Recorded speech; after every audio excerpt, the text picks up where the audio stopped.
मैं MIM से था। फिर मैंने मेरे सदर को फ़ोन किया था कि मोइन भाई ऐसी ऐसी बात है और रिकाउंटिंग के लिए, तो बोले नहीं आप जाओ, आप करो, बोले देखो क्या होता है। तो बोले इतनी बात करके उन्होंने कोई नहीं आया था, कोई ताकत नहीं थी, सब कोई रिस्पांस नहीं, कोई साथ में नहीं, कुछ नहीं।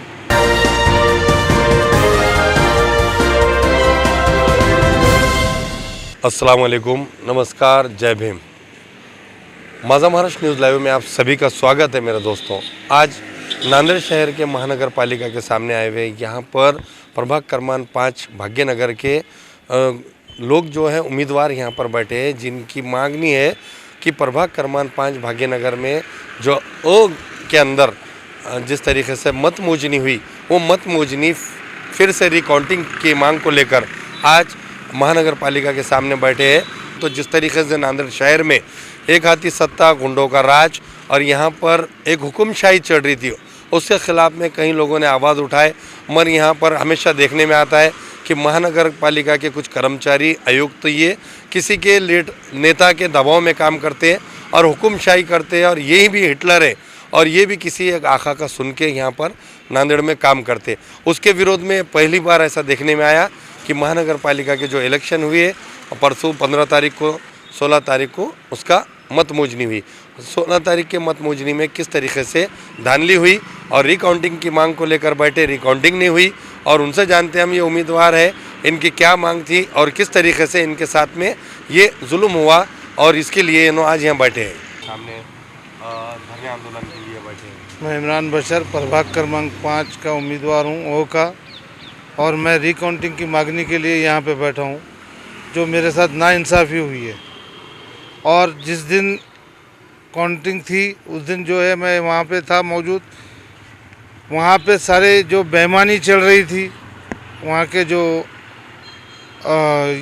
क्रांति डोम्बे मैडम जो थे आरओ, वहाँ उनके जो मामलात थे जो मैंने देखा है वहाँ पे, वो वहाँ पे पहले तो मीडिया को बता देते हैं कि भाई बीजेपी के 1 बजे ही बता देते हैं, काउंटिंग ख़त्म नहीं होने से पहले, कि मीडिया बोल देते हैं कि 4 की 4 सीट बीजेपी के आ गए बोल के। और दूसरी बात, उनकी मेरी जब बहस हुई, वो थंब बता रहे बीजेपी के उम्मीदवारों को, थंब बता रहे कि आप जाइए, हो गया। तो मैंने बोला मैडम ये क्या है, थंब क्यों बता रहे? नहीं बोले मैं उनको नहीं पता, ऐसे झूठ, मतलब मैंने देखा ये सब। और वहाँ के जो कैमरे चालू थे, वहाँ पे जब इलेक्शन कमीशन के जो कैमरे चालू थे, वो कैमरों के अंदर वो सब चीज़ें मौजूद है।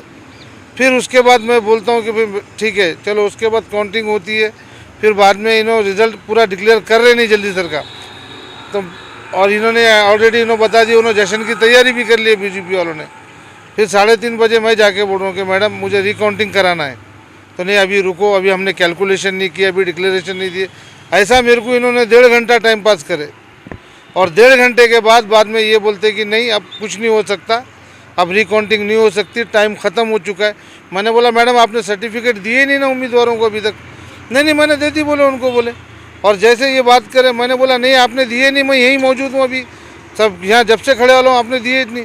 तो पुलिस वालों को बुला के मुझे बाहर भिजवा देते हैं, पुलिस वाले मुझे ज़बरदस्ती बाहर निकलो नहीं तो तुम्हारे पे केस कर देंगे बोले।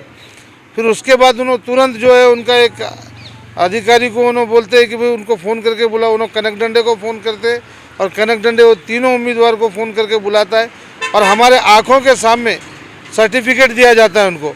तब भी मैं चिल्ला रहा था कि मैडम तुमने अब भी बोले कि सर्टिफिकेट दे दिए, फिर अब ये क्या है? तो तुम मुझे बोल नहीं सकते, मैं आरओ हूँ, मेरा निर्णय अंतिम रहता, मैं जो चाहे वो फैसला कर सकती। बोले तुमको जहाँ जाना है जाओ, जो करना है करो, मैं किसी से भी डरती नहीं हूँ, तुमको जो फैसला कर, तुमको जो मेरे पे ऑब्जेक्शन लेना है लो बोल के मेरे को वहाँ से पुलिस वालों को बोल के जो बाहर धक्का बुक्का करना चालू कर दिया। उसके बाद आपने कौन से पार्टी से थे? मैं MIM से था। फिर मैंने मेरे सदर को फ़ोन किया था कि मोइन भाई ऐसी ऐसी बात है और रिकाउंटिंग के लिए, तो बोले नहीं आप जाओ, आप करो, बोले देखो क्या होता है। तो बोले इतनी बात करके उन्होंने कोई नहीं आया था।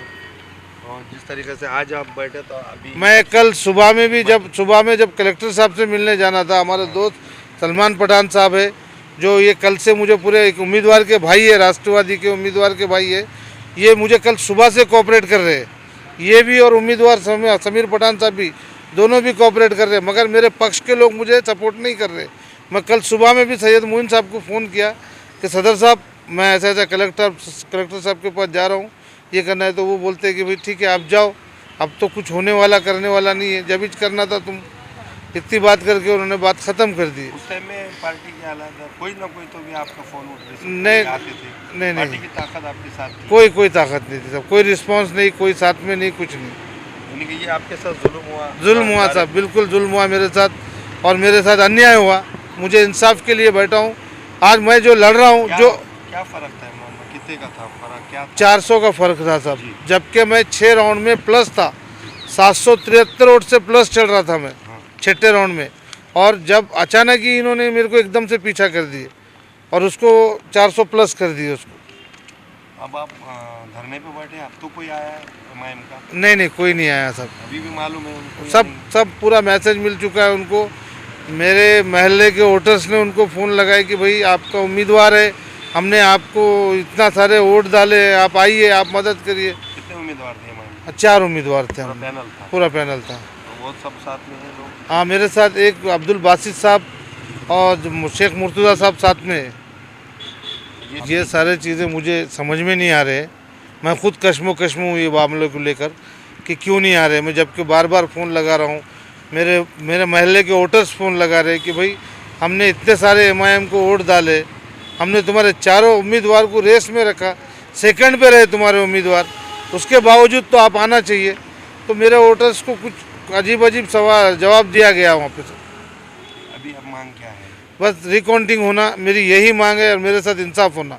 मैं विजय होने वाला उम्मीदवार हूँ, मेरे रिकाउंटिंग करो और जो भी फैसला आएगा मैं उसको मंजूर करूँगा।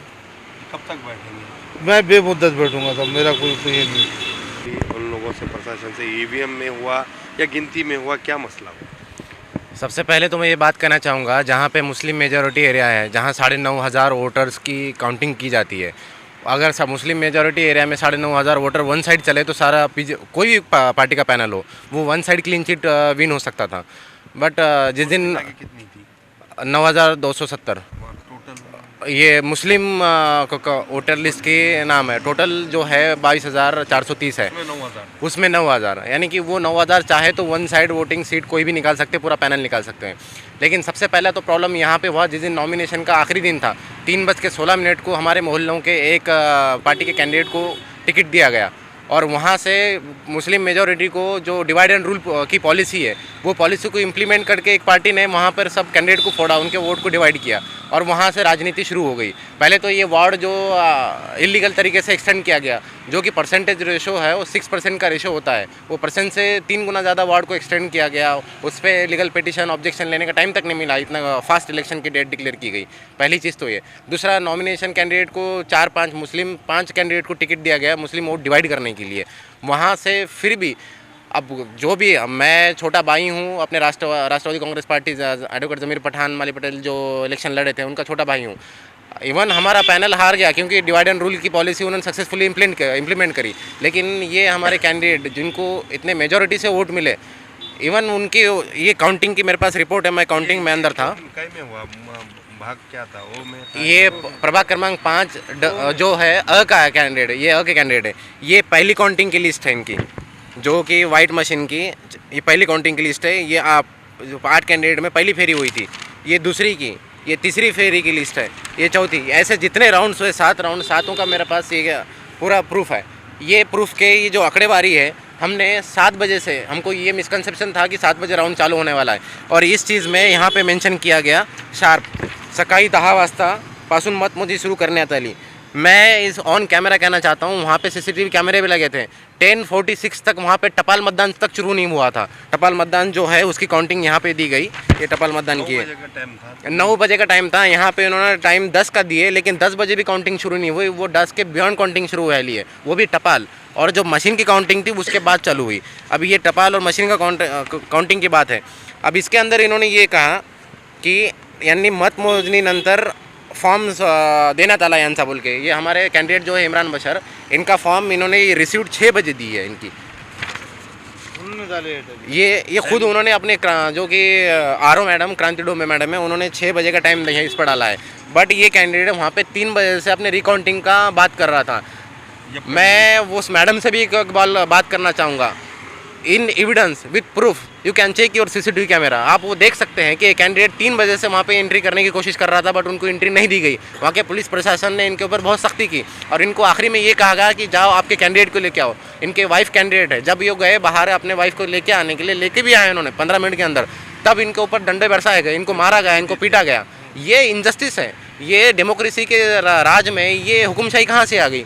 ये एक नॉमिनल पॉलिटिक्स के बियॉन्ड सारी चीज़ें की जा रही है। इनके ऊपर डंडे बरसाए गए और इनको अंदर आने नहीं दिया गया। बाद में जब इनका मॉब, इनके चाहने वालों ने, हम सब ने जब इनको प्रेशराइज किया प्रशासन को, वहाँ पे एसपी अविनाश कुमार सर ने एक सिंगल पर्सन थे जिन्होंने कॉपरेट किया, बहुत अच्छे से उन्होंने सिचुएशन को संभाला।